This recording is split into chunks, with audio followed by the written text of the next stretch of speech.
No, in terms of TSP 70, my understanding is we use that to basically withdraw from the account. I would imagine one time or several times.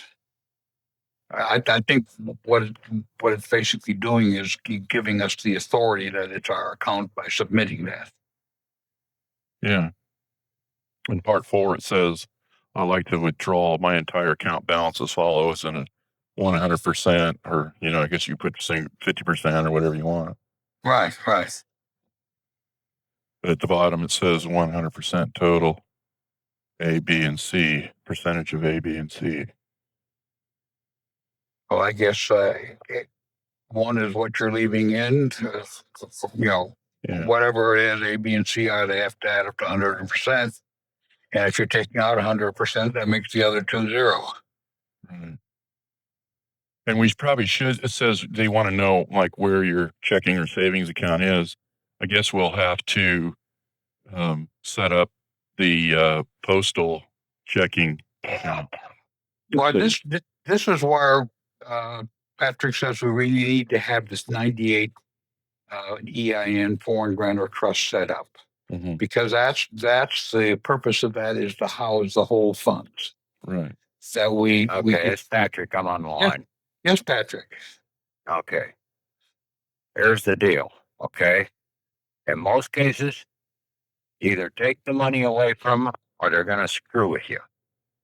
Okay. So you want to take 100% out. Mm-hmm. Leave anything in there, and basically they're still going to be classifying you as a United States citizen. Okay, you're located in their system now, in their postal system. Okay, so you've got to take the whole thing out. Then you can put it over into the post office side. Okay, so that's why I put on that initial one. I think up there template 100% wasn't giving you the option to put it anyplace else. You put it anyplace else, and basically you're still going to be under their system. Okay, and we by going to the postal side, we don't need the 98 right then. They will give you one or something if you want to come back in later on and deposit it over on the other side. So that's what I tried to explain in one or two of the other tapes there. Not to worry about that right now. Your key thing is to get out of the system, out of their system.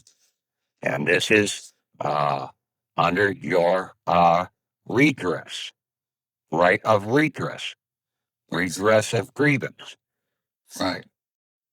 Okay. You need to look up some of these words. Now, just sort of sit tight and listen to what I have to say. Okay. Okay. Everything out here. Okay. Everything out here. Your certificate of live birth, your social security account, your DD 214, your certificate of title to your vehicle, your certificate of title to your property, your certificate of title to your boat, okay, your driver's license, whatever license you have that's issued by them is basically a thrift savings plan, a TSP. That gave them the authorization to basically take out loans against that thrift. Okay? Basically, that's why it's called the TT&L, Treasury, Thrift, and Loan Bank. Basically, thrift didn't come about until when the Federal Reserve came into power in 1913. Came in place. That's when thrift came in. They didn't bring the word trust or thrift trust in. It was thrift. Like I said all along, there is no trust in this country. It's thrift. Look that word up. Look up these words that I've been throwing out here and why it comes into play. And Alabama is a key hub point for all this financial stuff in the process. because they tie in through the Federal Reserve banking system in through Alabama there. I didn't know about that until we got into looking into some of this stuff. Now, your driver's license and like your certificate of title to your vehicle, registration, in a lot of cases, some of those are just going to be a 9-digit number. That is your TSP number. Your certificate of live birth may be less than 11, but in most cases, it's going to be 11. Your 3-digit safe codes, your 2-digit year code, and then your 6-digit person codes. So now you've got 9 or 11 digits. Now on a death certificate, it should be 13 digits because they put the full year in there. But now if they have a certificate of live birth, some states do it with your full year in it, put it in, whatever that registration number is. I don't want to argue about it. Okay. So you try and think about these numbers. Okay. It's all in the number game. Okay. Now, your Social Security account is 9 digits. You take out the dashes in these. You don't put any dashes in those numbers in the TSP. And then, like for the military people, it's going to be your selective service number. The first 3 digits is the state code. The next 2 digits is the county or the selective service office number. Then the next 2 numbers are the last 2 numbers of your date of birth, year of your birth, and then the next 4 numbers are the number that you signed up when you turned 18. That year when you turned 18. So that's an 11-digit number also. The accounts were set up with when you signed up, but they only got funded when you went into the service. Okay, so even though you might have had a selective service number, if you didn't go into the service, you don't have any funding there because that was a military funding.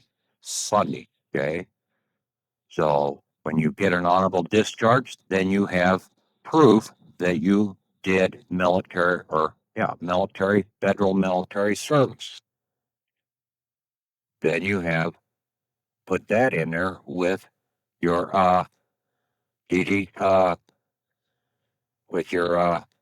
TSP 70 form. And then driver's license, you do that. You put those in. You send all these TSPs down to Birmingham, Alabama. Fax them in. It doesn't say anything on the item there that you have to send the original. It says fax them. You have the capability of faxing them, so fax them. I would also send a copy of the TSP over to the Fairfax, Virginia office. Do a write-up, some sort of write-up. I guess take a copy of your certificate of live birth, your Social Security account, your driver's license, and write something up and copy it and say, I'm terminating this document under right of regress. They're doing a recon or cap, not recap,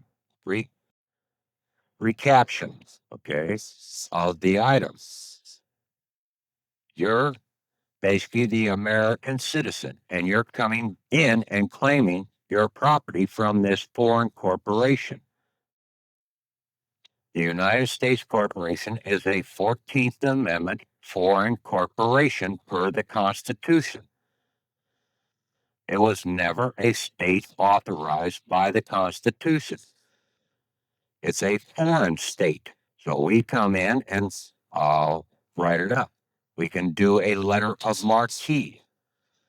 To read the definition in the dictionary, it says that the states cannot do letters of marque. That's true. The states cannot do letters of marque because they own nothing. They're a corporation and they're also bankrupt. So they own nothing. So they can't do a letter of marque. Only someone who owns something, okay, can basically do a letter of marque. We're the owners of America. We're the sovereignty of America. So we can do letters of marque. We also come in under the 3-day rule of grace. We give them grace for 3 days. You turn around and, like for the certificate of live birth, the Social Security account, and for the military service, 8214, you do a 1099-C, you do a 1099-A, and then you do an American 1090-V voucher, an American tax collector's voucher. It's awful funny that the IRS never had a 1099-V in their system. They had a 1041, they had a 1040-V, but they had no 1099-V because they didn't want us to know that we could do an American tax collection. And see, the 1099-A, B, and C can be used by anybody.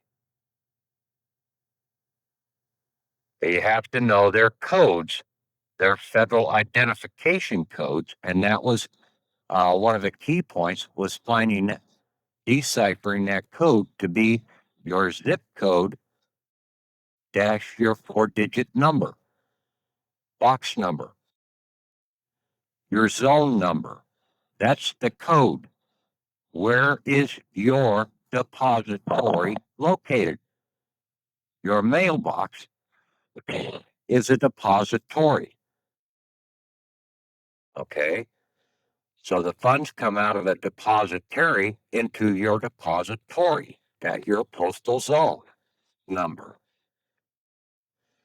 Everybody out here has been fighting the zip codes and everything else, trying to get away from them because they didn't know and understand the coded system. We cannot do anything but the A, B, and C 1099s as their forms.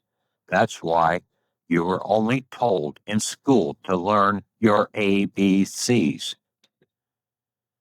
You didn't know why, because they could have said, hey, you need to learn the alphabet and left it at that. No, they made a strong point of telling you to learn the ABCs, not the ABCDs, just the ABCs. So we didn't know what they were telling us. And nobody ever asked the question. Why you stop at A, B, and C? Why didn't you say D, E, F? What's the relevancy here? Now, when you do these, you have essentially terminated or suspended all operations when you do that TSP 70. When you do the TSP 70 ordering the withdrawal, they can no longer utilize those accounts. And when you put the 1099-C and the 1099-A and the 1099 American tax collector voucher in place, you have essentially told them to settle the account. Bring it into settlement. That means all IRS liens. That means everything. All bank claims against that title of property, against that account. you're bringing the accounts into closure. Therefore, if you have your TSP for your driver's license and for your certificate of title, I would feel that you show those to a cop, and basically he can't write a ticket because he can only charge an account that is active. Okay? He can't charge something that is inactive, that has been frozen because there's no money there. And it's all out here is all about money. It's trying to acquire it from you. Okay. Now this is in the postal system, okay, which was brought about in 1887. And like I said, the thrift system came in around the same time when the Federal Reserve came in. The loan part of it came about under Roosevelt's New Deal. All of a sudden, in 1933, when they went into bankruptcy, you started seeing all these new items: federal home loan, federal farm loan, federal loan here, federal loan there. All these different loan programs because now they had our thrifts set up. Now they were getting loans from our thrifts. This is all done in stages so that nobody would understand what was going on. They owe us because they've been borrowing from us the usage of our collateral. Therefore, I'm switching gears here now, so try and keep up with me. All bills that you get are basically prepaid when they come in from a corporation that is operating in interstate commerce, okay, because they all come in under the 1887 liability insurance and bond writing system. So they have taken a loan out against our account because, like I said, okay, the Federal Reserve cannot create money out of thin air. That's a total pipe dream that some of these Preacher of Jekyll Island and all these other nitwits out here that don't really understand the money system out here are perpetrating. The conspirators, okay, that just operate on a conspiracy, they don't understand what is really going on. So you turn around and you take the bill and you write on it that you endorse it back to them for settlement and closure. You do a 1099-C with that bill. If they have rendered service to you, then you're done. Now, if they have sent you a bill, like your property tax, and they only gave you part service, you have the right to claim part of that tax back, that withholding tax back.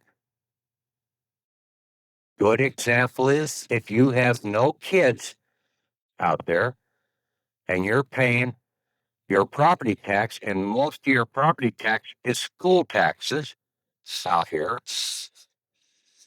You turn around, you do a 1099-C, but you mark it.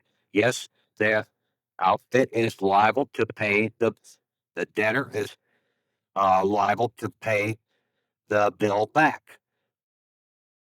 Okay.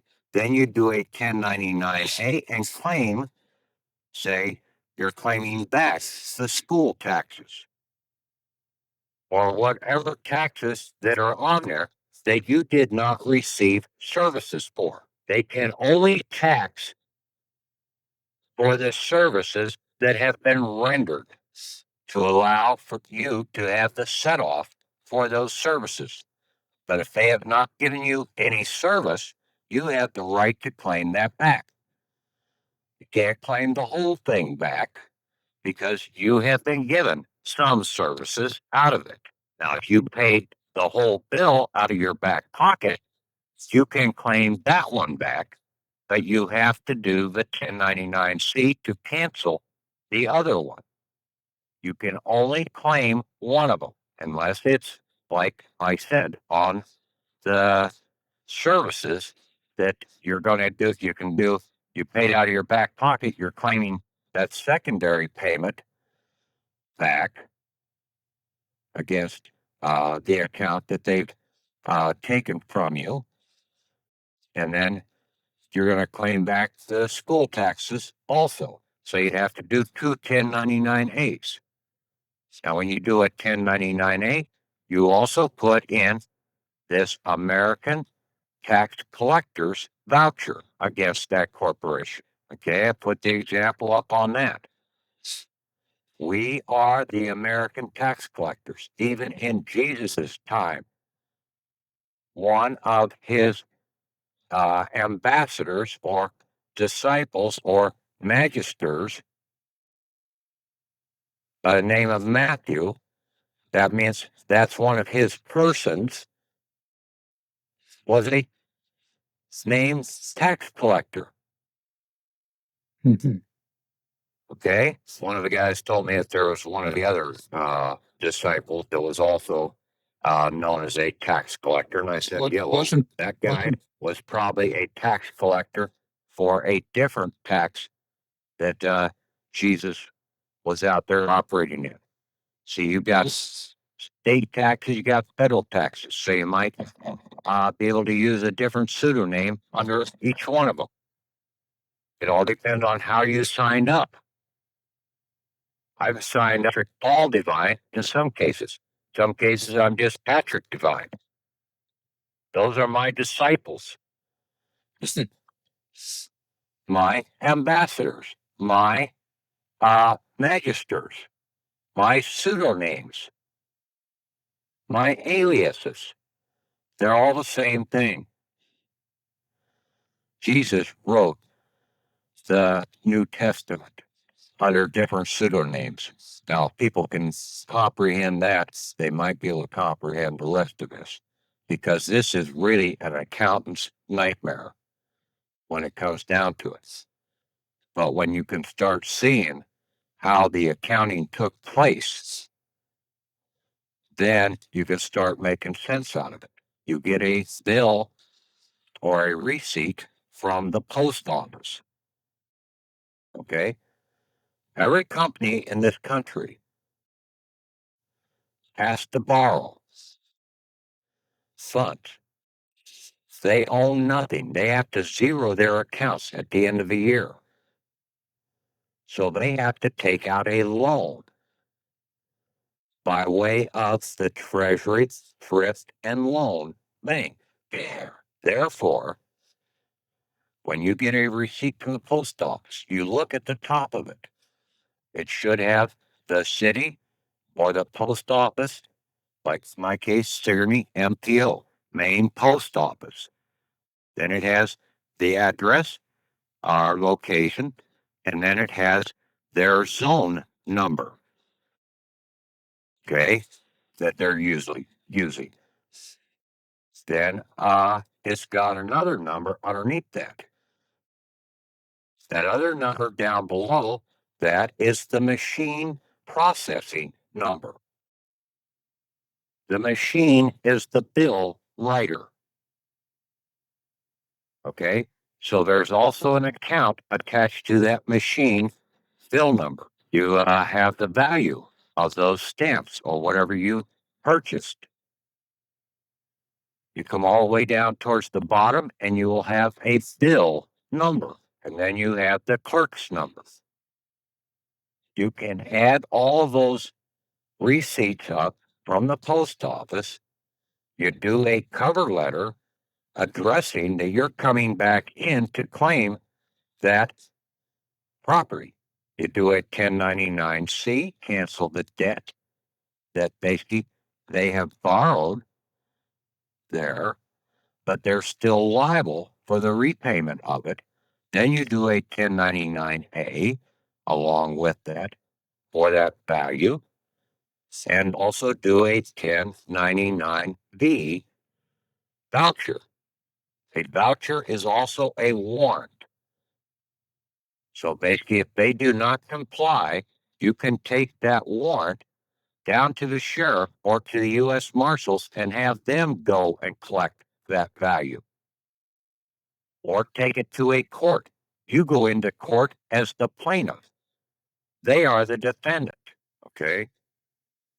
But you need to read these definitions that are there. The machine is the account number. Okay. The bill is one of the items that you are exchanging. So it is a bill of exchange. We don't have to do the bills of exchange like what I was trying to do there before. We take their bills and exchange them back for the value that has already been prepaid, that they owe us. Walmart, everything in that Walmart store has been prepaid for. You take all their receipts that you get, you endorse the back of them. You fill out a form, you do a 1099-C, 1099-A, and 1099-B voucher, and you send that in to the chief financial officer of Walmart.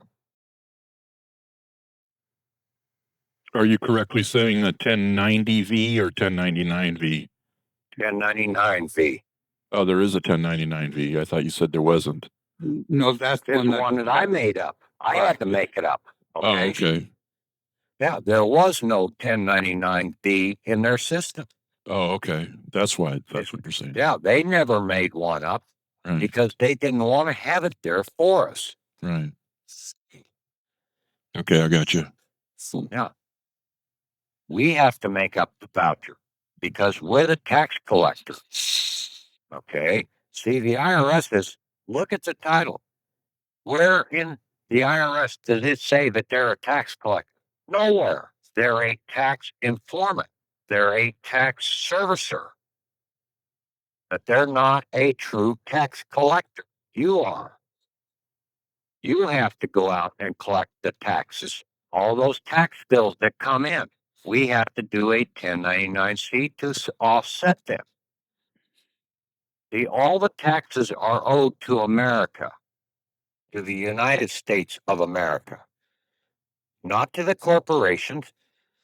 They're owed to the United States of America. They're, in most cases, all tariff taxes. So they're owed to the United States of America.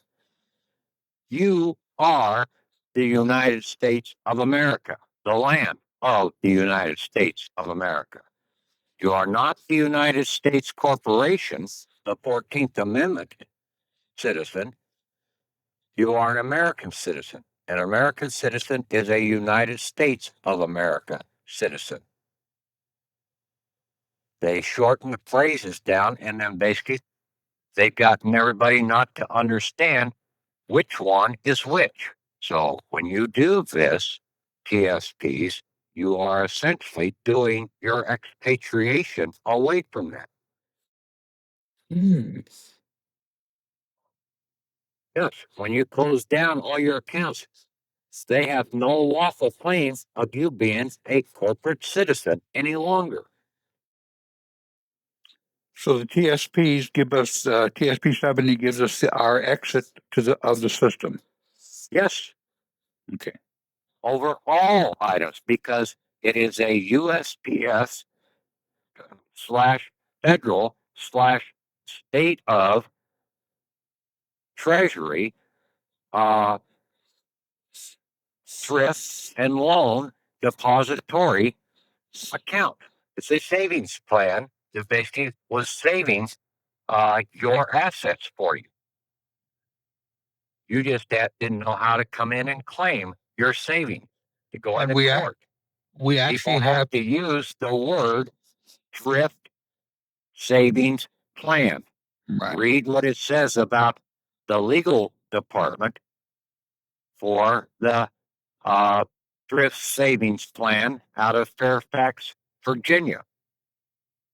said if you don't use that term exactly the way it is there, thrift savings plan, you're not going to get what you want.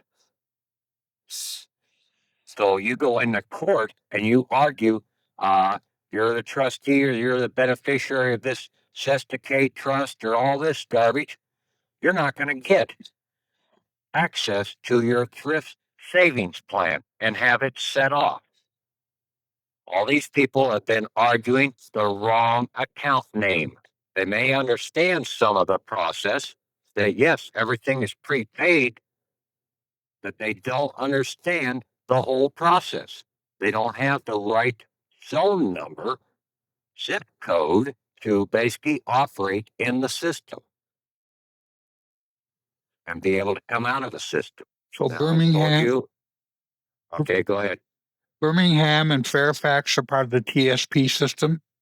Yes, go into the tsp.gov website and study everything that's on there. Okay. Okay. For you, Tom, you need to, and I posted it up on the group. It's the TSP 70A form. Right. Anybody that's over the age of 70 and a half has to use that form. Okay. Because essentially they have claimed you have abandoned your right to that property. The age of 70 is very key in this process. When did Daniel go to the Medes Persians and tell them that they had to release the Israelites to go back to Israel after 70 years? Hmm. Most everything else out here has been operated on when it deals with man, has been operated on a 7-year contract. But for the certificate of live birth, it was on a 7-year contract for the age of 21. And see, that's also mentioned in the Bible as 20, because they, like I said before, they counted the year of gestation as year 1. So it still comes out to 21 years. Hmm. The age of freedom is the age of 25. That's when basically a person has supposed to then reach their full growth potential, is at the age of 25. So they set up these other contracts, 7-year contracts, to terminate at the age of 25, when you were supposed to be a totally free man upon the land. They set them up from 18 to 25. Selective service, 18 to 25. Social Security, 18 to 25. You weren't supposed to have to go past 25 on anything because that places you under bondage. How can you be a free man if you're under bondage? You can't. Okay, so now you see the importance. And then basically it is in the Constitution, those two time periods, those two ages, 21 and 25. You can only represent another man if you are totally free. That's to be a representative. It didn't say really refer to being a representative in the government, but it was representing another man. So you have to be free. Not like these nitwit representatives we got out here right now, because they're all representing a corporation, a 14th Amendment corporation, because they're not really free. So they are a foreign corporation. The foreign corporation also changed the age of voting to 18. Therefore, you wouldn't know that you had something coming due when you turned 21. They hid a lot of stuff in under different coded sections. Like all the military service bounty has been moved over out of Title 38, where it was at one point in time, over to Title 46, the shipping codes under merchant marine codes. They also hid some of this stuff under the Title 49, the transportation and railroad codes. They railroaded this country into what it is today.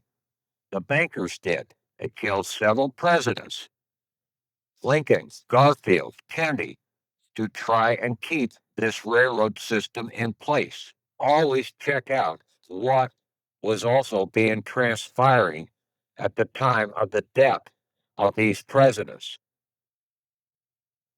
Kennedy was not all about, well, I'm going to redo the dollar and put it out under a different scenario.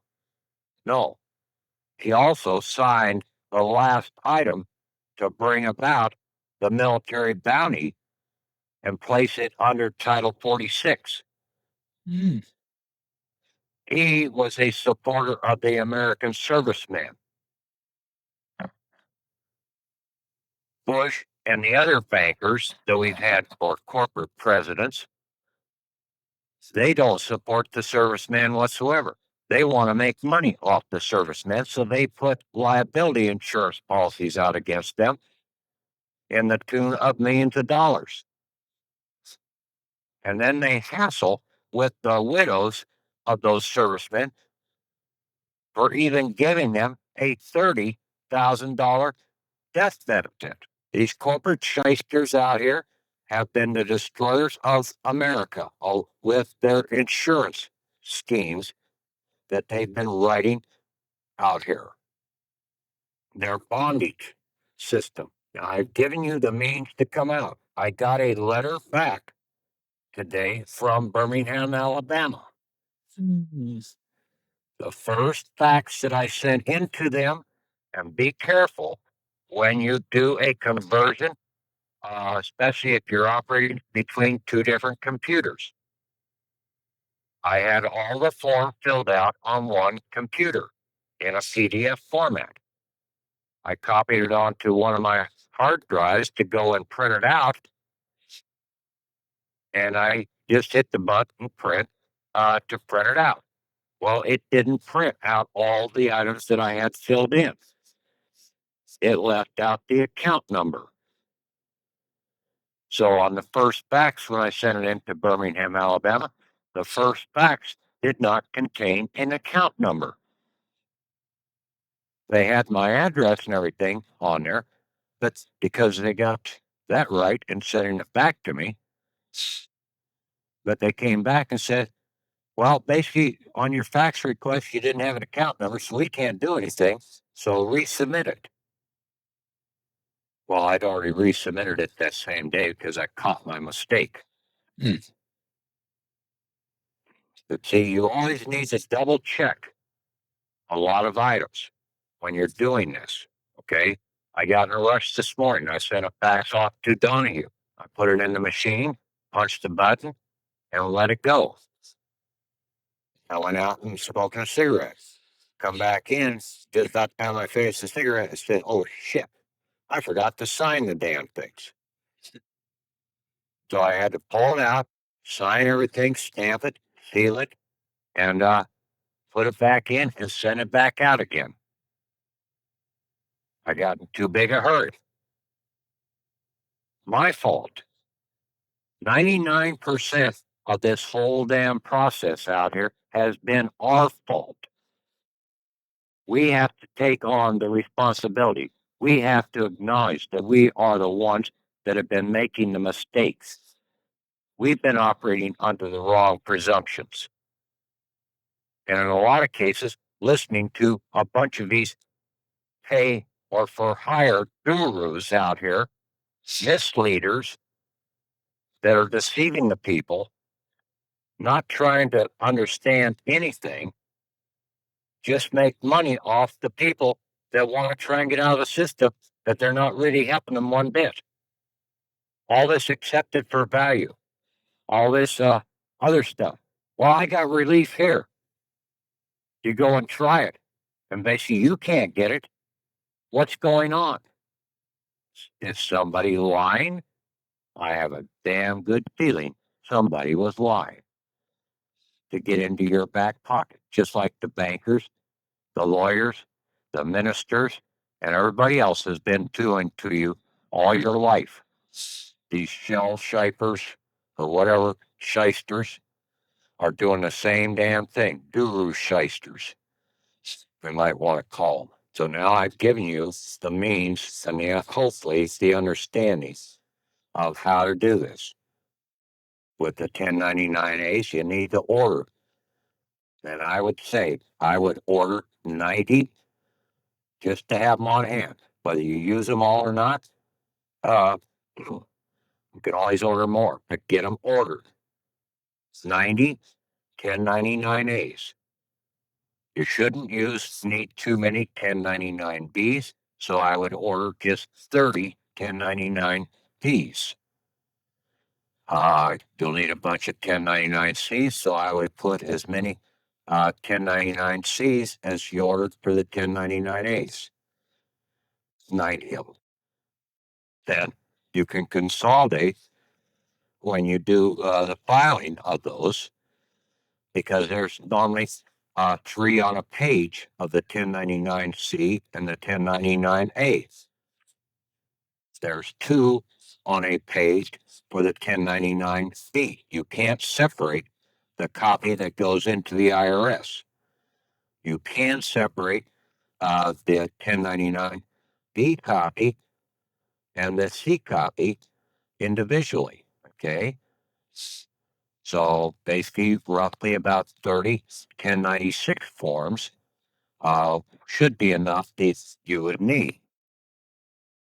You need to either call up the phone number that is on that form, or you go online and order them online. Yeah, we had to wait for the shutdown to stop before I could order them. Well, you could have done it online and had it sitting there. I did it right. online, so I had one sitting there, and then I called them up as soon as they started back up the next day into the office. Okay. Okay. Also, the CSC legal department there in Fairfax, Virginia, was shut down during the shutdown, but the fax machine at Birmingham, Alabama, remained open during the shutdown. Also, the Postmaster General's office fax machine was open, receiving faxes during the shutdown. See, the shutdown did not affect everything. It only affected some of the support organizations. But when it came down to the real hard operating organizations, they still had to be there. See, we can live without the House of Representatives and without the senators out there. They're nitwits anyway. Do we need the TSP1 at all then? TSP1 seems to be for signing up for the accounts, but you're saying we already have the accounts. You already have the accounts. You signed up for them when you registered the driver's license, when you registered the house, when you registered the certificate of live birth, when you registered your Social Security account. You're already signed up. Okay. Think about this, Tom, before you speak, right? Right. Okay. No, you don't need it. Is the answer. Well, I brought it up because I finally figured out I don't need it.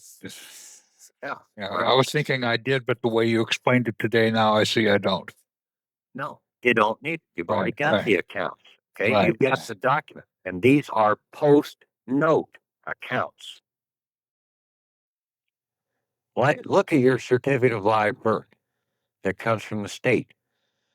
It's on bank note paper. So it's a bank note, and it was a post note. That means it was a down the road note that became due after a certain time period. So it is a post note, a post bank note. And that's what our certificate of live birth is, because it was to come due when you turned 21 after you'd signed up.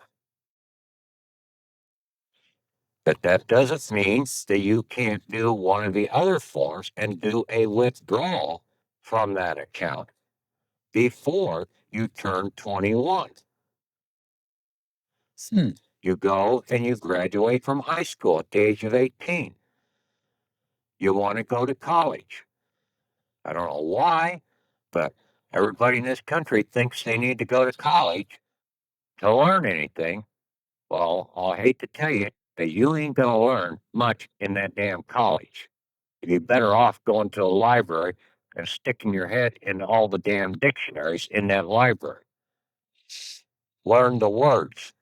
You will learn a hell of a lot more than you will ever out of a college. But that's beside the point. You want to go to this college. College basically tuition is $40,000 a year. You turn around and you do one of the TSP requests against your TSP accounts. So you don't need to go to the bank. This is your TSP account.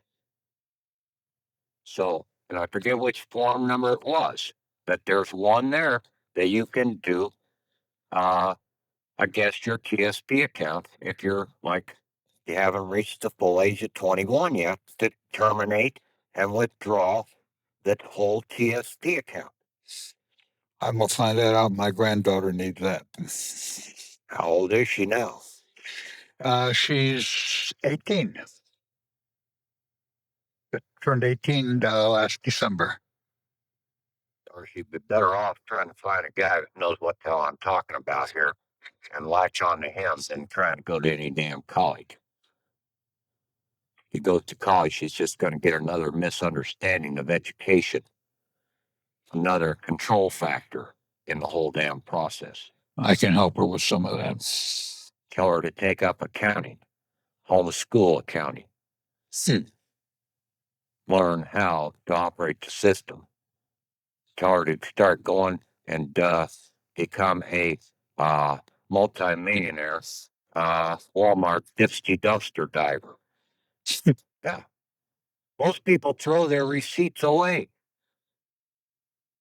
Those dumpsters at Walmart are full of money. Wow.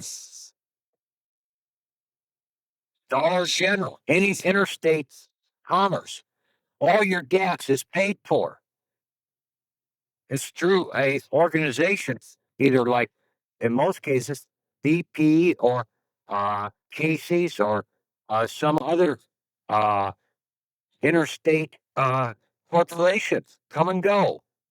I don't know. There's a whole bunch of different convenience stores that basically are tied into the gas scenario, the gas business with BP or Amoco or you name it. Okay, all these oil companies, they take out loans from our account. All the gas is prepaid for. You take the receipts and you turn around and send them back in. So my son, the truck driver, he is owed a lot of money back. Everybody in this country is owed a lot of money back. Yeah, but he burns up a lot of gas. He burns up a lot of diesel. Yeah, but he might change endeavors, life endeavors, when he understands the accounting process. Yeah, indeed. That's what I've been trying to get him to do. Okay, when people start understanding that a lot of this stuff is prepaid, now they can start living the higher level of life that they were supposed to be going into. They were not supposed to be hamstrung under the same work and die scenario that basically has been operating for the last 25,000 years.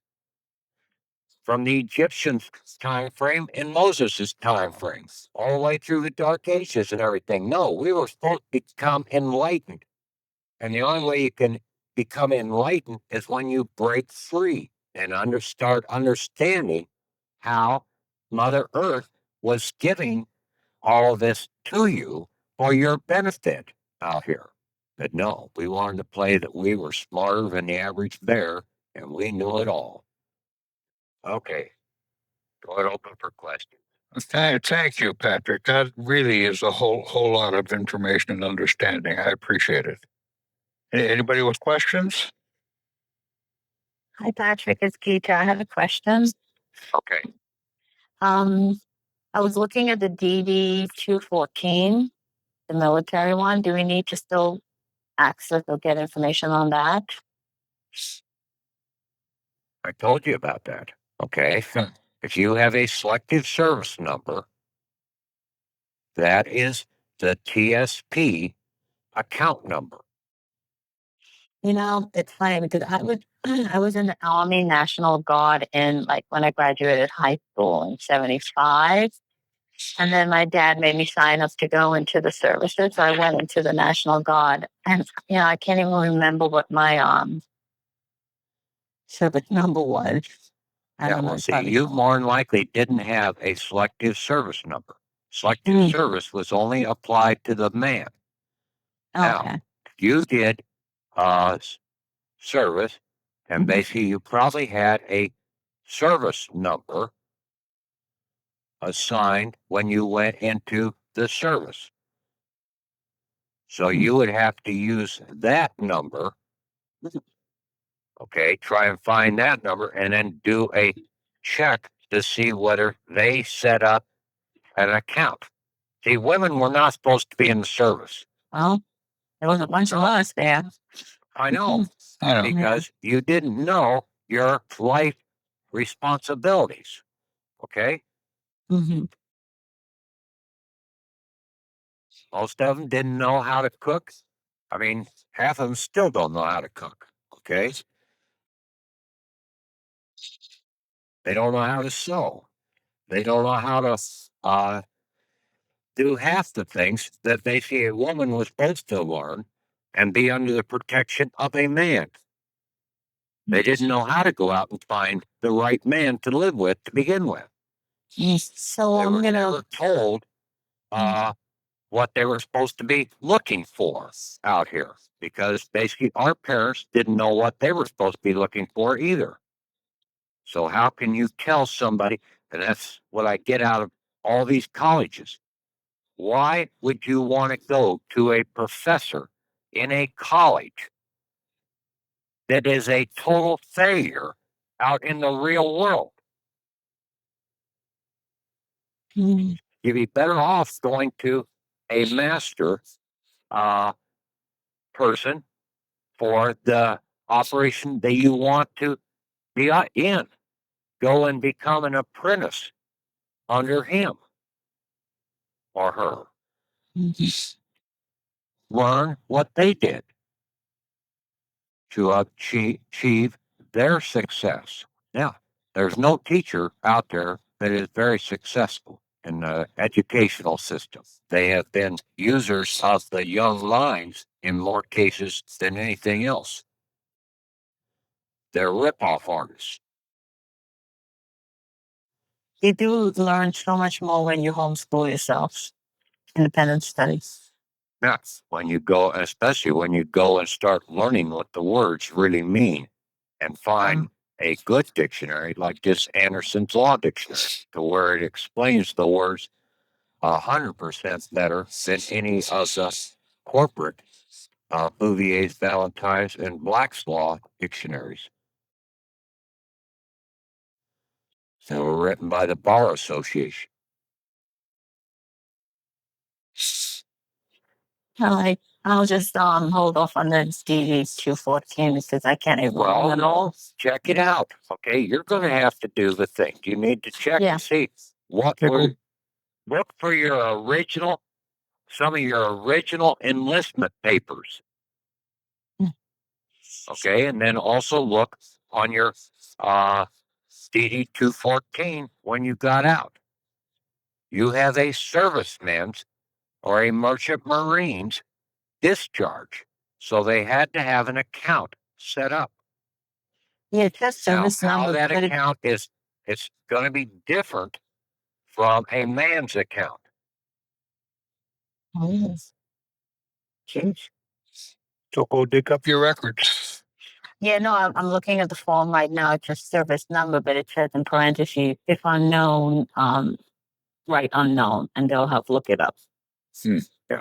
Once you kind of like, You give them the pertinent information. If need be, you send a copy of your DD 214 along with it, so that they have the dates that you were in service and basically pertinent other information Mhm. that they can check it out. You can go Yeah. to the legal department there in Fairfax, Virginia.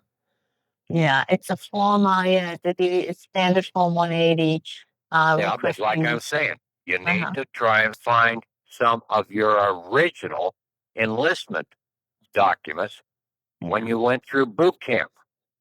Yeah, paperwork. Yeah. Okay. Okay. Thanks. Okay. Yep. More Thank questions? More questions? I have a question. Shoot. Go ahead. With this TSD 70, you were talking about driver's license and other things. Is that driver's license number an account that we would put on the TSD 70? Yes. It's should be a 9-digit number. It may have a letter or something like that in it, but a letter is still a number. Okay. Should we proceed that with the 3-digit state code? No. No. Okay. What the account number is on there. Okay. They will find it. Okay. Okay. You don't know which 3-digit state code there is. California, for the certificate of live birth, has something like about 8 different 3-digit codes. I don't know how many they have for their selective service. Here in the state of Iowa, my 3-digit code for my southern district is 114. I don't know if they have a different number for the northern district of Iowa, but then my selective service number for the southern district of Iowa was 130 for the state of Iowa. So here's 3-digit state code for your selective service and for your certificate of live birth. More than likely are going to be 2 different state codes. Okay. So let them figure that out. Well, no, you should have it on your selective service and on your certificate of live birth. But for your driver's license, I would say no. It's going to be dependent upon how the state puts the letters into that 9-digit number. Okay. Now, in the Same case with thing the would go certificate for of the live birth, same. Huh? I said in the case with the certificate of live birth, certificate number and everything, I have an issue where the one that was given to me, for You the put 'em number. both in. You put them both in. Okay. Well, the issue is that some of the numbers in here are faded. So I was asking if they would be able to look up. I have the certificate number and I have the state number, but the local registration. You call down and get another document. Okay. I just order a new one then. Yes. Okay. All right. That's all I need to know. Yes, I just tried it. The TSP account number does seem to accept letters. Yes. Good. And maybe that's how they, because when you put a letter in there, now it has capability of 26 different characters. The alphabet. So So now if I, you just broaden the scope of that 9-digit number into a bigger number. Yes. so it's Patrick Akita. So it's the TSB 70 for me. I will use my naturalization letter and number in the TSC account number. Yes. So it's interesting how each form would be for a different ID, right? Like a different I- TSP number. for each, right? So the TSP 70, I can do one for my driver's license, another one for my naturalization, another one for. Can you do one for your? Social Security number. Yeah. For your Car title? Car title? car title, your mortgage Oh. to the house. Oh, if you have a Yes. house. Yeah, you put down the mortgage number, And each the time one. limit, and see that mortgage Uh-huh. with the bank was a bank note, okay, a post note from the bank. So it was a post note, and the time frame on that post note was 3 years. Mm. In most cases, all property is under a 3 years post note time frame. Mm. Because that is the amount of time that they can lawfully write bonds against your account unless you re-enlist. Then you've given them a new 3-year time frame. But What about the initial signing up is still the one that rules. Even though if you had the additional writers come in, they will place in there under fraud. Because, like I said, at the age of 25, you were supposed to be a free man or a free woman. So everything after that in their banking scheme has been under fraud and deception. Greg is asking, what if there was no mortgage but just a simple outright purchase? We can do a 1099-A back against it. No, you would do a transfer, doing one of those TSP form transfers and make the payment. Okay. You would do a loan, okay, against your account. But basically, the best thing to do is if you haven't bought the thing yet, close down your account and then go and pay for it out of your back pockets. Because you're going to have big back pockets when you get done with this. True. You're going to need to learn how to defend yourself in the monetary system out here after that. Now, that will not stop you from basically turning around and putting claims in against the taxes that are due out here, because all taxes pretty much in this country are tariff taxes. So you'll be using your federal zone number, your zip code, plus your 4-digit depository number to put a claim in using the 1099-A and the 1099-C. You don't need to have a social security number to do a 1099-C and 1099-A. And so the part of our protection, when we do come out of the system with that form, would be the letters of recall and safe passage, correct?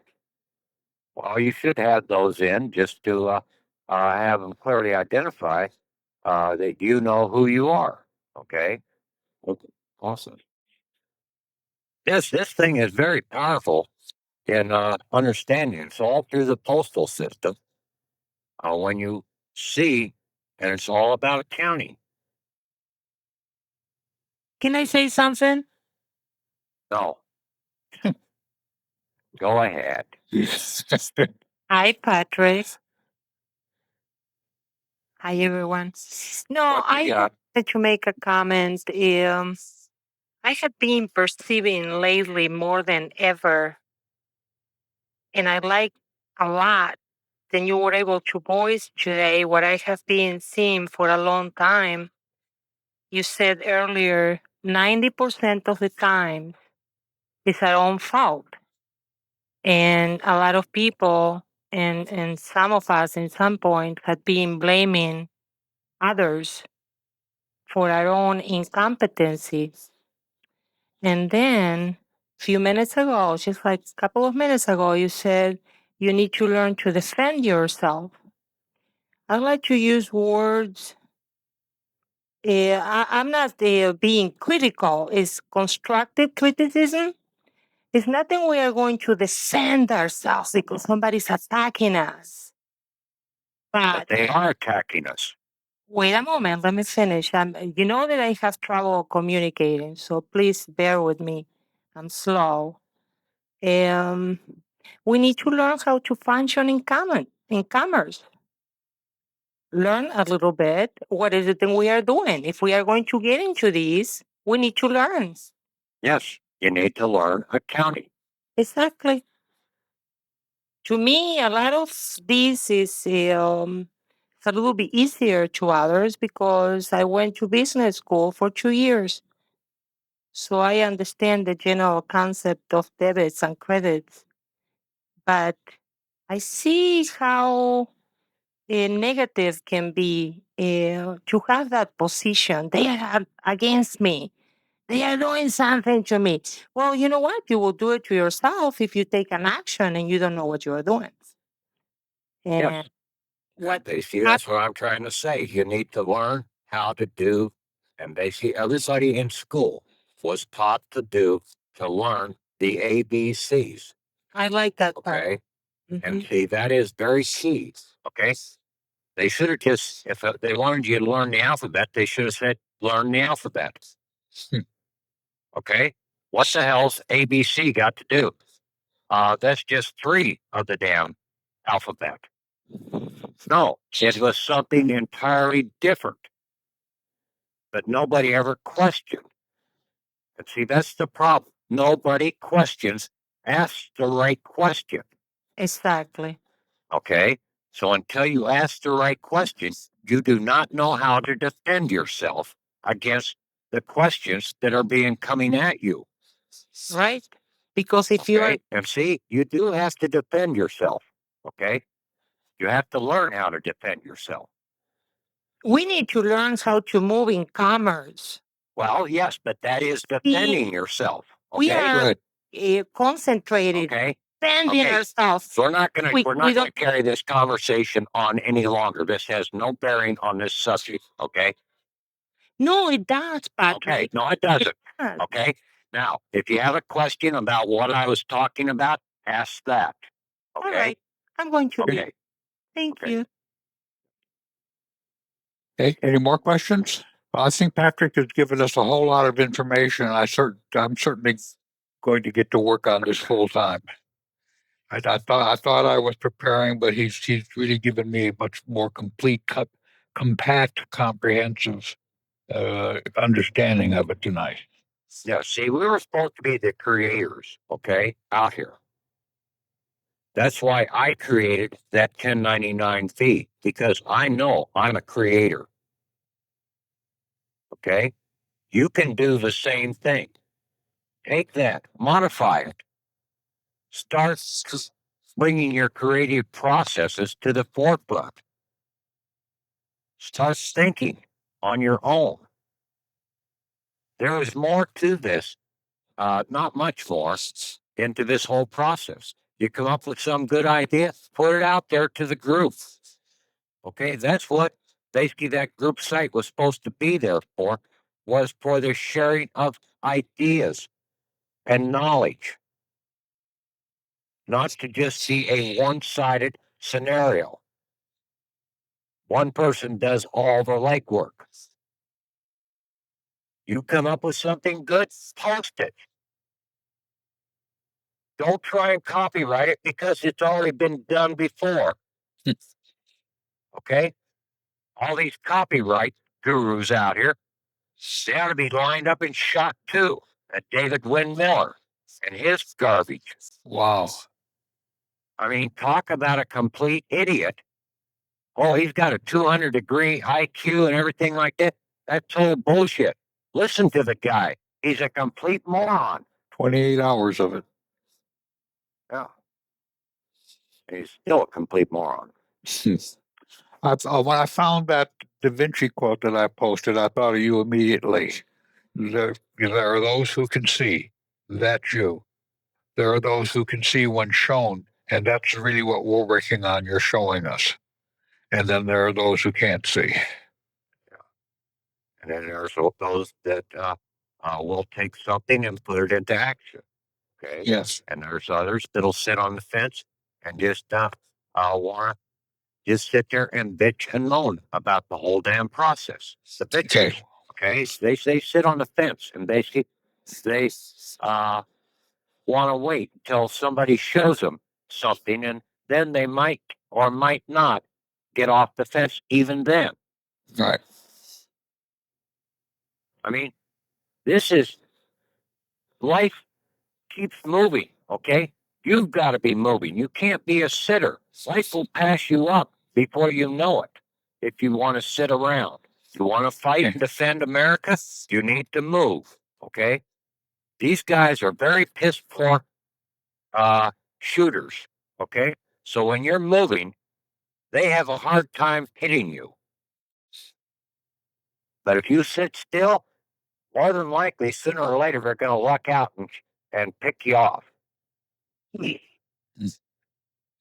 Okay, so we all have to get to work on this. And right away. Okay. Okay. One more Thank you. time. Any more questions? Any Okay. more? There's a lot of stuff here. I mean, you ought to have some question about some of the stuff that I put out there tonight. Well, A tonight little you've more asked. detail or something that you might want. About. Actually, I came up with a whole lot of questions during the week, but you answered them without me even asking them. Okay, but that's you, Tom. I'm asking the others. Okay. Yes. I have a question. Go ahead.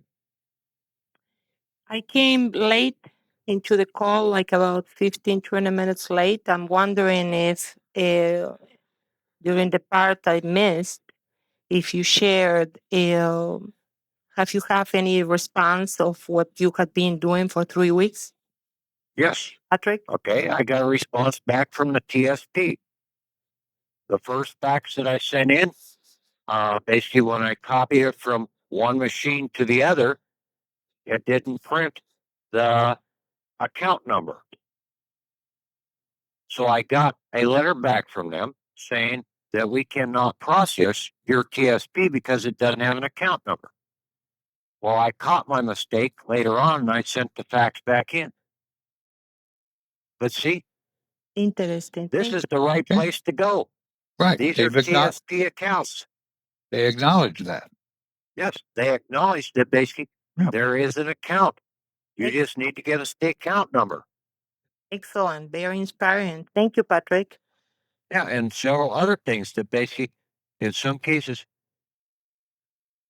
in not getting acknowledgement from some of these places, and I mean, I called these people different names under the sun. And see, they're all corporate entities. They can't move against somebody that is standing as an American citizen because we are the owners of America. We stand over them. Even in the court cases. Now I turn around and I did all my traffic tickets. I did 1099-Cs against them. I did 1099-As for the appearance bonds.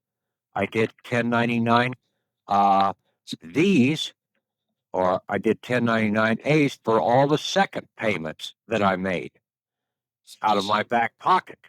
So I put the 1099-C in to cancel the debt that they had put in there because they gave me a ticket, a bill. So I exchanged it back to them for the set-off so that they could do a draw against the debt that they owed me for that driver's license. Then I did a claim for it with using the 1099-A for my appearance bond, which I'm supposed to be paid for my services also. They want paid for their services. I get paid for my services. And that's what an appearance bond on a traffic ticket is. And you have to come in under this, and you have to use, and even at these local courts, the right terminology in court. It's not a trust. Okay? Like I said, there is no trust in America. It is thrifts. And it's a thrift savings plan. And even the legal department at the TSP in Fairfax, Virginia, addresses that if you do not use the proper term of thrift savings plan in your request, they're not going to recognize you. So, but when you do a claim, you put a 1099-D American tax collector voucher in, and see, we can make up our own vouchers. You want to do a fancier voucher than what I've got up there? Hey, make it. You can be a creator too. Create your own form if you don't like mine. I haven't got a copyright on that form. You can change and modify it any way you want. Now you put that in. A voucher is also, it's an identifying who the vouchee is. Now, a voucher is also a warrant. You put the voucher in, they have 3 days to process that. It's a banking voucher. Now, at the end of 3 days, you can turn that voucher and take it down to the sheriff's office or to the U.S. Marshals and have them go and collect it. Or you go to the federal court system and you have them process it. You would come in as the plaintiff, the American citizen, and they would be the defendant in the case. And now, if it goes into court, basically you can bring in extra charges against them for not complying with their office of responsibility under Title 18 USC 242 and also under 42 USC 1983 for Do those- additional harm caused. Can you do those numbers again, please? Title 18. They're the same ones I've talked about over the last year or so. Oh, okay. I can Title 18 USC 242. 242. Okay, and Title 42 USC 1983. Thank you. Now, you start using these numbers and everything, and basically all of a sudden they're ingrained into your brain, and all of a sudden you can just sit there and just start rattling these things off. So that's what you sort of need to sit down and do. Talk to yourself in the mirror. They're the bullets in our guns. Start looking at the mirror. Put several mirrors up, sort of to see all 12 of your disciples. Thank you very much, Patrick. Okay, any other questions? Yeah. Any more questions? I have a question. Hello. If we're going to do the TST 70, say for instance, on a bill of some sort, some account, credit card, we'll say. If we do a TSP, No. okay, You do your TSP 70 against your Social Security account. oh, okay, Okay. That credit card company is through a bank. They obtained your account, so that is not really a TSP account. That's a bank account, a local bank account. But when you do, but they obtain the access through your Social Security account. okay, Okay. So when you close down one, the Social Security account, you're going to close down all of those corporate commercial bank accounts. okay. Now that is the other part of the question, and that was, if we're going to close down an account with a TSP 70, do we still need to do, or should we still do any of the 1099 forms with that account? Yes. You should do a 1099-C, cancel all debts, and basically that is giving back to them the haircut. Okay, the tidy, the 10% tidy. Okay, the haircut came about under the story of Samson and Goliath. Samson was the bad guy. He was the money changer. He was the one that was coming in to destroy the temple. He finally did destroy the temple when they allowed his hair to grow out. Just like in this country, the hair has grown out because we're operating under runaway inflation. We're not getting true value for our assets. That's letting the hair grow, the inflation grow. See, the whole Bible is written in metaphors out here. But the term haircut basically still applies in the modern day version instead of tidying. They replaced haircut with tidying. Or where they replaced tidying with haircut. So yes, you have to do a 1099-C. You cancel the debt that they owe us, and then that they're still liable to make the payment of what they're withholding from us, the true value. So on some of those 1099 forms, you don't put a number value in the blocks. You put the full amount of accrued assets. Okay.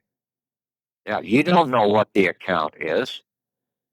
You can demand an account, and I tried to do that before. We have a right of getting a bill of lading or bill of not Be a bill of manifest. lading, but A manifest. what was that? A manifest. Yes, the manifest of our accounts, which is the breakdown of what is contained in that account. Okay. And then you would do a 1099-A to claim everything that is left over out of that account and do the same thing with a 1099-B. So you should be able to do all three of those in one swell swoop against that Social Security account, against that certificate of live birth account, and everything. So when I those three those three items, the 1099-A, C, and D, onto one page, and then copy that one page and send that in instead of sending three separate pages. So now you have one page per account with the three forms required. Okay. Be creative. That's another thing that I created this morning. See? I'm just creating shit all over the place. That's a good philosophy. I didn't recall earlier. You meant that the TSP account number is your zip mailbox number, right? No. No. That is basically our federal identification number. So Okay. See on that goes on the loaners or the creditors or the payers account number. That's federal identification number. So that's your federal zone. That is your depository post box yeah, that's what I just asked. delivery. Yeah. Okay. Yeah, that's what I thought not it was. your TSP. Your TSP is your thrift savings plan. Account number. Yeah, which is the account number that is down there. And now they have to deliver that account back to you. So they need to have your federal zone number. And your federal zone number is basically serves as a routing number. Yeah, it'll get to you by the postal route system. So like the boxes for number 3 is the zip plus the 4-box number, right? Isn't What that number three was? on the TSP 70? I think so. Yeah. TSP account number. That's like I would be 95648, and then my it's number 10. Number 10. Yes. Oh, zip code down there. Oh, okay. So we don't know the number for TSP account number yet. No, TSP account number is going to be your social security number without the dashes. Oh, that's Your right. Yeah. certificate of live birth number without the dashes. Okay. Your Whatever. selective service number without the dashes. Whatever we're talking Your- about. Yeah. Huh? Whatever it's pertinent that you're making that form for. Yes, that TSP account number. Okay, Okay. I got it. Yeah, the individual account. See, you've Okay. got more TSP accounts than you can shake a stick at. Right. I have one for like a contractor's license, a pilot license, a car license, and everything. Mortgage, whatever. Yes, because see, they wrote liability insurance Mhm. against those licenses. Mhm. And you license them to use your assets. That's what the license is really about. Mhm. It's not for you to that you're qualified to drive. Mhm. Doesn't make a damn bit of difference. So when they say, If you think you're qualified to drive, you are the only one that knows that you're qualified to drive. yeah, they don't know. No. I was gonna say When you something. feel you can't drive anymore, then you best stop because they see then you would be putting somebody else at risk. But Oh, out here in this country, most people can't think for themselves, so they don't know that either. So they're going to get damn wrecks and everything else, like all the drunk drivers. I had Know damn well that they shouldn't be able to be driving. I had out of state insurance, and they said we don't recognize this out of bound up in Washington, and I'm like, so they suspended my license just because I had out of state insurance. So like I'm sure that they continued to have access to that account even though they suspended me or later. Oh yeah. Oh yeah. That account is still active. Yeah. Okay.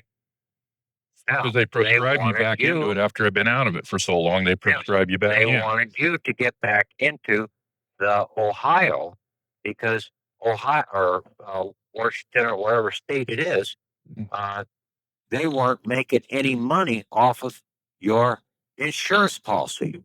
They weren't getting a kickback. That's why they wanted you to have in-state insurance. Mhm. You got to think outside the box on half this stuff. Where are they coming from in their asinine questions? Yeah, they said like, oh, the commissioner of insurance doesn't recognize that out of state. Yeah. Well, what do you mean? It's like you I don't can't compare the recognize that. obligation of contracts. I don't recognize him. See, when you close down your driver's license and do a withdrawal from it, Mm-hmm. okay, you don't need a driver's license. You don't need a license on the vehicle. You have withdrawn from their system. Now they have no control over that because they cannot write a charge against something they have no control over. Right. Then I could put my bumper sticker on that I've always wanted to that says, "Welcome to the USA, land of the buffalo." Well, or basically you put on a sticker, American tax collector, you mess with me and I will tax the hell out of you. It's a good one. Yeah. I mean, that's what the truth is. Mhm. Because what would you be doing if you come back after them for the harm they caused? And see, that's what I did to the police officers Mhm. that basically put me in jail. I turned around and I put a 1099-A in against their a depository account. What happened? Find out their depository account number, their zip code, and their 4-digit number. Then you put a 1099-A against them for that amount. You put a 1099 voucher in against them also for harm caused. Now they have 3 days. If they do not honor and take it and have it set up to their insurance company to do the set off, which they probably won't, then you can have them, the sheriff or the U.S. Marshals go and put a collection against them. If they still don't pay, then you take them to court. You're taking the corporate entity. You're not taking the living individual. And see, most people out here don't realize that all the warrants that most of these judges have been issuing out. Even the local police don't know this.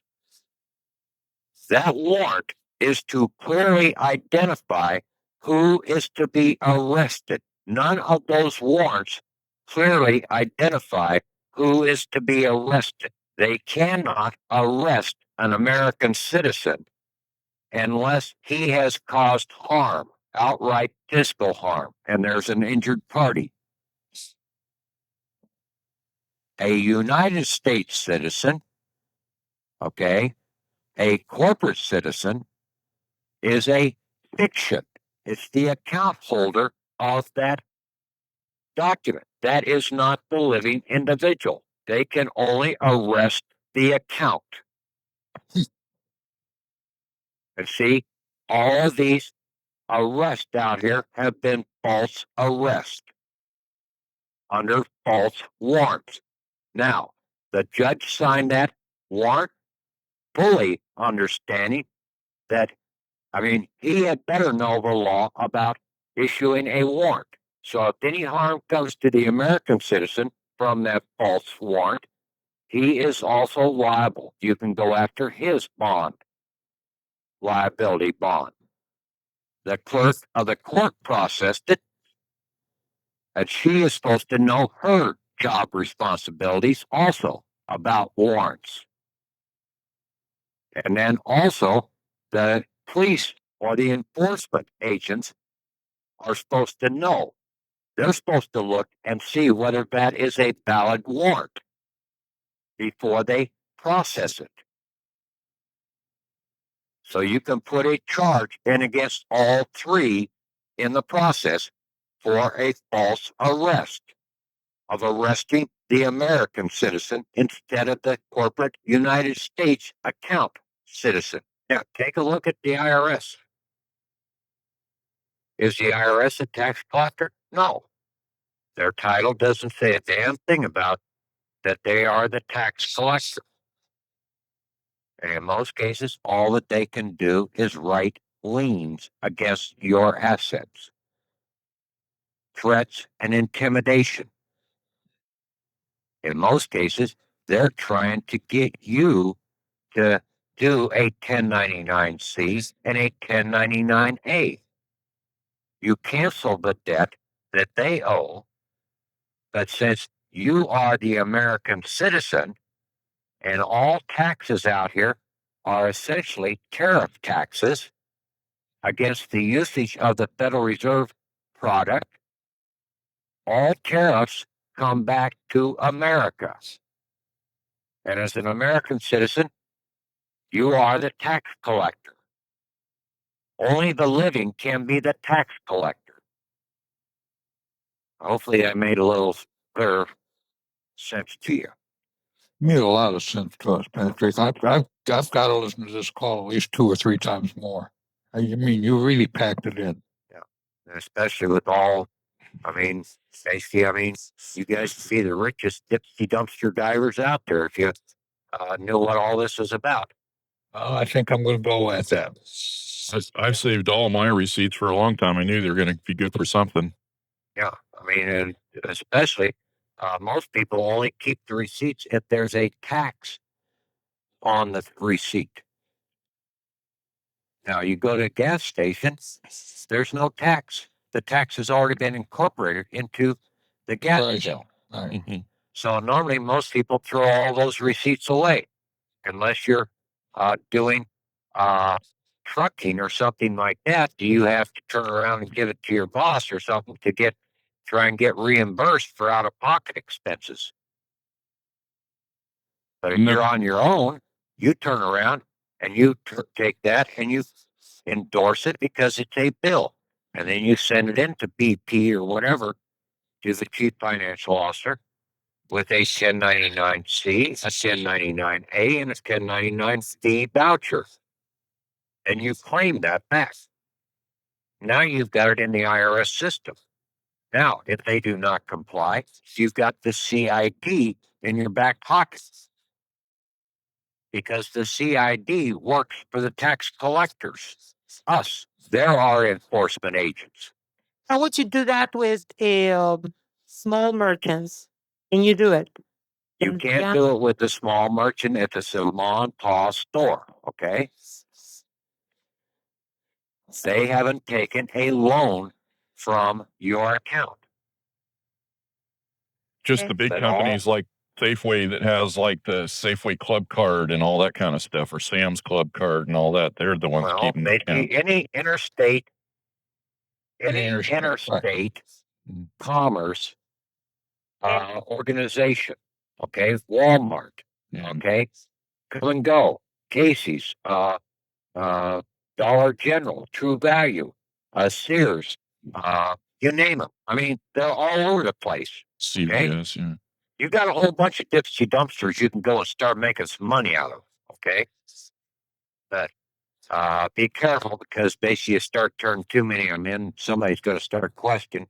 You couldn't have bought all that stuff, so they're going to try and get you on fraud. But if you go about it the right way, yeah, you can basically turn around and claim all those back in. It's the wrong way.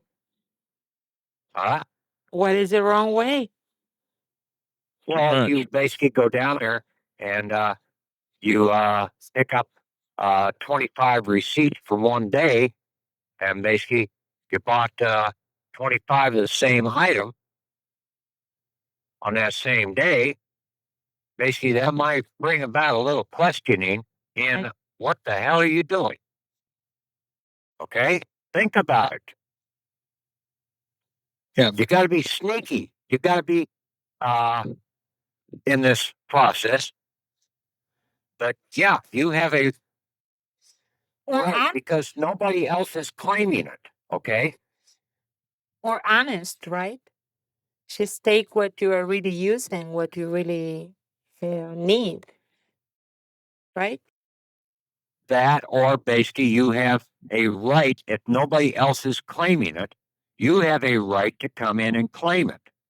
Okay. It's open. Okay. It's like you going out and you find a penny in the street. Okay. You didn't lose the penny, but you found it. Do you have the right of claim of that penny? Yes. Are you Otherwise, implying? it's just going to lay there and basically get washed down the sewer. And I don't think the rats down the sewer can use that penny for anything. But you are not. Okay. Then you can go and claim from other people, for other people.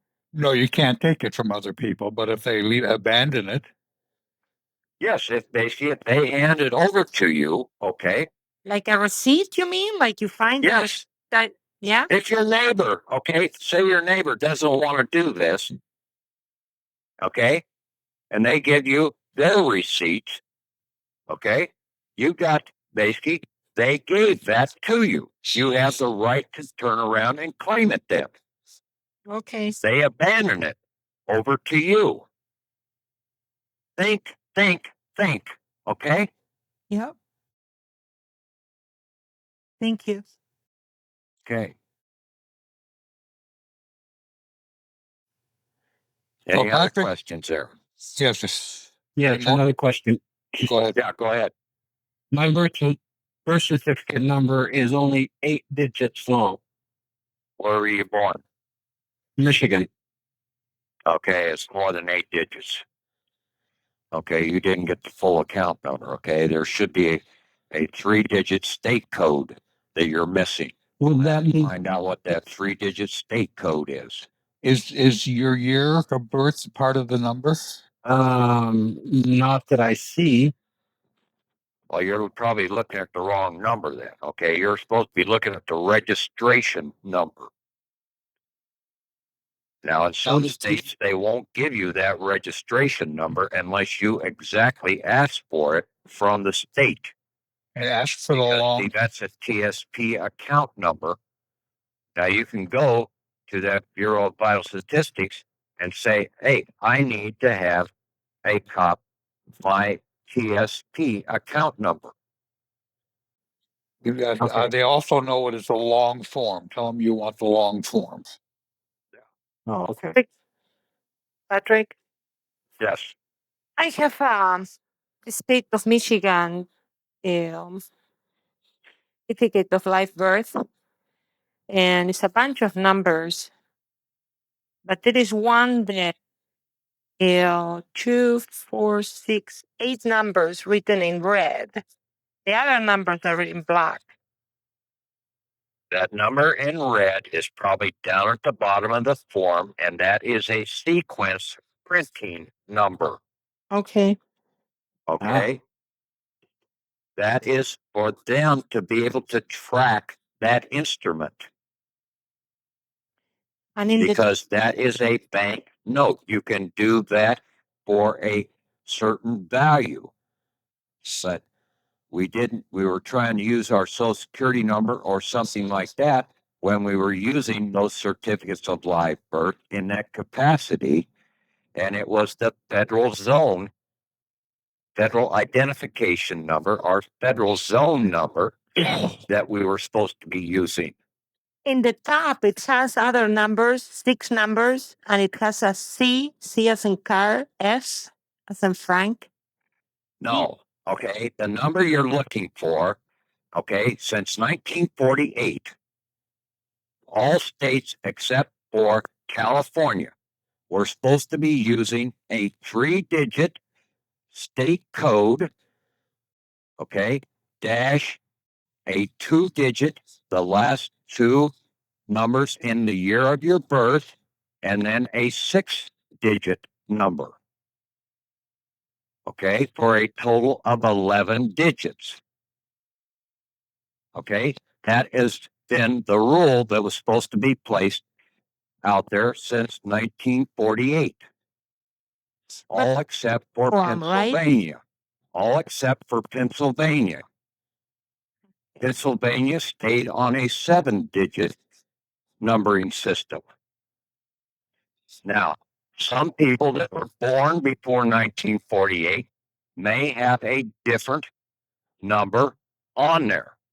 You put whatever number was put on that registration form. Okay. Okay. My COLB, certificate of live birth, has a state file number that has a 3-digit number, a dash, and then 2, 4, 6, 7-digit number after that. And in that 7-digit number, it does not include the last 2 digits of the year of my birth. I was born in 1960. Just put it in and see what comes back. Okay. Okay. All right. I will do that. I'm Yeah. glad to know that the red number at the bottom is not anything that I really need to use. I'm Yeah. glad to know that because I You thought can that do- was what. Okay. Here's what I did. Okay. I took that bill of lading, what I was working on before, and I posted that up at one point in time. And I turn around and I put this down that this is a duplicate copy of the TSP initiating document. Okay. So I put a picture, a JPG of that, and then down below, I posted, signed, and sealed that document. I put a 3-cent stamp, or no, I didn't on this one. I just signed and sealed down below. I put a copy of that along with that, with my 1099 A, B, and or my A and C, and my 1099 voucher, and I sent that off to Donahue. Now, if you do not know what the number is, you can take a copy of that and fax that in with your TSP 70 form for them to clearly identify your account number. Awesome. I You like put a that. cover letter. You put a cover letter with it and say, I am not sure what the account number is for this TSP document. I like that idea. Great. Yeah, see, think outside the box. I'm thinking right here on my feet right now. Okay. Mm-hmm. That's what you people here in America need to do. Start thinking. All right. All right. Thank you very Okay. much. I don't know whether there's anything else I could say to try and get that, because it doesn't do any good to sit there and argue about, well, this number doesn't seem to appear right on it. Well, basically, I have no control over that. Right. Go and ask the people that do have control over that. And that is a great way of doing it. Whatever document we have that we're not sure of, just include it and tell them you figure it out. Yeah, right. Especially when you're ordering us to withdraw. Yes. Mm-hmm. Thank you. That's a great piece of information. Okay, any more? Any more questions, people? Patrick has certainly given us a whole lot to work on right here. I mean, he's summarized what we've done, but he's really strung it together very nicely tonight. Well, hopefully that pulls a lot more of it together that basically I've been talking about in the previous Yes. audios out here. Yes. Okay. Okay, thank you guys very have a much. good night, and we'll talk to you later. Yes, Thanks, thank you Ben. very much. Thank you. Hey, Thomas, we're going to have a study night tomorrow while it's fresh in our mind, right? Yeah, if you want. Yeah, it'd be good. What time? Now just make sure and get it posted on the group site there so that people have a little advance warning. Okay, I will Yeah. do that. Okay, Okay. we want to do one at 7 tomorrow? That sounds good. 7 Okay. what? Eastern time? 70, no, I'm sorry, 8 Eastern time. That makes it 7 my time. That would make it 6, 8, 8 5 or our 5 time. are back here. Yeah. Bye, Okay, I'll talk to you guys later. You guys take Have care. a good Bye. night. Thank you very much, Pat. Yeah, So- let's do a study, and then it'll be 5 Pacific, and then we can post notes and stuff for other people to learn. Right. Well, we So- record the call and they can listen to what we're doing. Yeah. So we do the Okay. same thing, call in on the same number with the same code, right? Yeah, same number, same code. I have to jot that in. Okay. Again, Thank you, Tom. I'll post a note on the site about that right away. Yeah. Thank you. Okay, All right, thank you. that's good. Good night. Bye.